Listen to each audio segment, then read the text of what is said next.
Marwar school of paintings. इस शैली में मुख्य उपशैलियाँ इस प्रकार हैं: मारवाड़ शैली, जोधपुर शैली, मारवाड़ शैली अथवा जोधपुर शैली, बीकानेर शैली, किशनगढ़ शैली, अजमेर शैली, नागौर शैली, जैसलमेर शैली। जोधपुर अथवा मारवाड़ शैली। इस शैली के मुख्य चित्रकार इस प्रकार है: शिवजी भाटी, नारायण दास, मतीराम दास, रतनजी भाटी, छज्जू, सैफू। बीकानेर शैली के मुख्य चित्रकार आसिर खां, मोहम्मद खां, रुकनुद्दीन, अलीराज, मुन्नालाल, चंदूलाल, मुकुंद थे। किशनगढ़ शैली के चित्रकार थे निहाल चंद, अमरचंद, भंवरलाल, लड़ली दास, सीताराम, बदन सिंह, नानक राम इत्यादि। अजमेर शैली की एक महिला चित्रकार साहिबा और एक पुरुष चित्रकार चांद लोकप्रिय थे। थोड़ा विस्तार से जानते हैं जोधपुर अथवा मारवाड़ शैली के बारे में। मेहरानगढ़ दुर्ग का परकोटा राव मालदेव द्वारा बनवाया गया था। राव मालदेव को मेहरानगढ़ का आधुनिक निर्माता भी कहते हैं। इन्होंने मेहरानगढ़ में चौखेलाव महल का निर्माण कराया। इस महल में 2 चित्र बनवाए, पहला राम रावण युद्ध एवं दूसरा सप्तशती। उत्तर ध्यान सूत्र चूर्णी यह ग्रंथ भी राव मालदेव ने बनवाया। पीला रंग, ऊंट और आम, नेत्र लगे जैसे बादाम, यह विशेषता है जोधपुर शैली। मारवाड़ शैली पर मुगल शैली का प्रभाव स्पष्ट रूप से दिखाई देता था, क्योंकि मोटा राजा उदय सिंह के काल में मुगलों की अधीनता स्वीकार कर ली गई थी। इसी काल का एक चित्र भागवत पुराण का चित्र है, जो कृष्ण एवं राधा का चित्र है, परंतु उनका पहनावा मुगलों का है। इस शैली का स्वर्ण काल महाराजा मान सिंह के समय था। उस समय महामंदिर उदय मंदिर का निर्माण हुआ। मान प्रकाश पुस्तकालय बनाया गया। इनके काल में मतीराम ने रसराज ग्रंथ चित्रित किया। महामंदिर में नाथ संप्रदाय के मठ में इनके गुरु आइसनाथ जी थे। महामंदिर के बारे में कहा जाता है कि राज्य का कोई भी अपराधी यहाँ रहता तो अंग्रेज भी उसे पकड़ नहीं सकते थे। महाराजा मान सिंह के काल में मारवाड़ शैली पर नाथ शैली का प्रभाव स्पष्ट रूप से देखने को मिलता है। महाराजा मान सिंह के काल में चित्रकला मठों में पोषित हुई। 1623 में कल्याण रागिनी ग्रंथ लिखा गया। इन्होंने वीरजी भाटी को दरबारी चित्रकार नियुक्त किया, जिसने रागमाला ग्रंथ चित्रित किया। मारवाड़ शैली में भी कृष्ण लीलाओं का चित्रण पाया जाता है। महाराजा जसवंत सिंह स्वयं भाषाओं के ज्ञाता थे और इन्होंने भाषा भूषण ग्रंथ लिखा था। सन 1856 में महाराजा तखत सिंह ने प्रथम स्वतंत्रता संग्राम के समय अंग्रेजों का साथ, अतः मारवाड़ शैली पर कंपनी शैली का प्रभाव पड़ा व धीरे धीरे यह विलुप्त हो गई।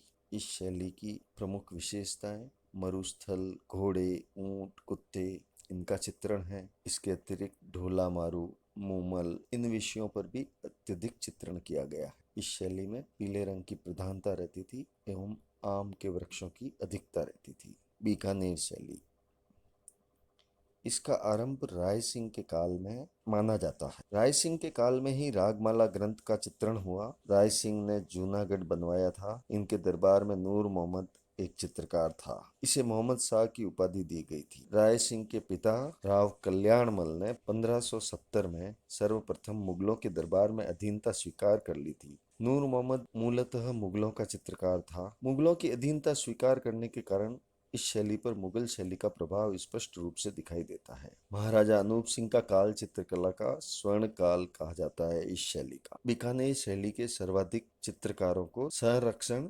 महाराजा अनूप सिंह के काल में मिला। बीकानेर शैली में मुख्यतः 2 प्रकार की चित्र शैलियां प्रसिद्ध थी: उस्ता कला व मथेरन कला। मथेरन कला मूलतः जैन चित्रकला पद्धति थी और इसके चित्रकार भी शुरुआत में जैन ही थे, और उस्ता कला के चित्रकार मूलतः मुस्लिम थे जो लाहौर के थे। औरंगजेब ने जब चित्रकला पर पाबंदी लगा दी थी तो ये कलाकार बीकानेर आए व अनूप सिंह ने इनको शरण दी। जैन धर्म के यति मथेरेन चित्रकारों ने ही इनको शरण दी थी। ये चित्रकार दक्षिण में भी गए और द्रविड़ शैली के भी चित्र बनाए। उस्ता कला के चित्रकार ईरान पर्शिया के थे। ये चित्र पर स्वयं का नाम, पिता का नाम व तिथि भी लिखते थे और इसका अंकन फारसी भाषा में किया जाता था। भागवत पुराण भी बीकानेर में चित्रित हुआ।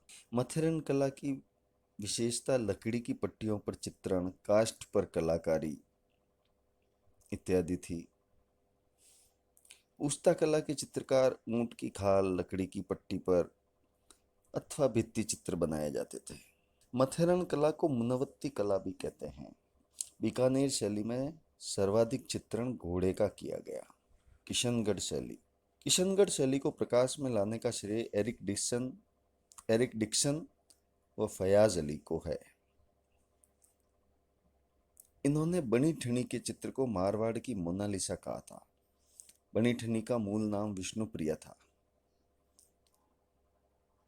इस पर भारत सरकार द्वारा 1973 में एक डाक टिकट भी जारी किया गया। यह बीकानेर के शासक सावंत सिंह, जिन्होंने बाद में संन्यास ले लिया था और अपना नाम नागरी दास रख लिया था, की प्रेमिका थी। इस चित्र की विशेषता पारदर्शी वस्त्र, तीखा नाक, बेसरी आभूषण, तीर कमान के समान नेत्र। इस चित्र को किशनगढ़ शैली में निहाल चंद द्वारा बनाया गया था, राधा के रूप में। किशनगढ़ शैली वल्लभ संप्रदाय से प्रभावित शैली है। इस शैली में नौका विहार के काफी चित्र पाए जाते हैं, जिसमें नाव, नाविक, झील, बतख इत्यादि का चित्रण होता है। यह शैली कांगड़ा शैली से भी प्रभावित है। इस शैली का एक चित्र प्रसिद्ध हुआ, चांदनी रातों की संगोष्ठी। इसे अमरचंद ने बनाया। निहाल चंद व अमरचंद को सूर्य ध्वज व मोर ध्वज की उपाधि महाराजा सामंत सिंह ने दी थी। अजमेर शैली मुख्यतः ईसाई शैली के चित्रों के कारण प्रसिद्ध थी। चित्रकार चित्रों पर अपना नाम अंकित करते थे, परंतु फारसी में नहीं करते थे। अजमेर की एक महिला चित्रकार साहिबा व पुरुष चित्रकार डालू राम फेमस हुए थे। अजमेर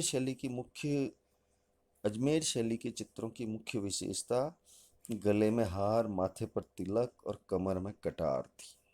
नागौर शैली, यह भी एक छोटी सी शैली है। इस शैली के प्रसिद्ध चित्र बादल महल के भित्ति चित्र है। मूल राज का शासन इस शैली का स्वर्ण काल कहा जाता है। मुख्य विशेषताएं पारदर्शी वस्त्र या पारदर्शी वेशभूषा के चित्र एवं एक चित्र जिसमें 12 महिलाओं को कुंभ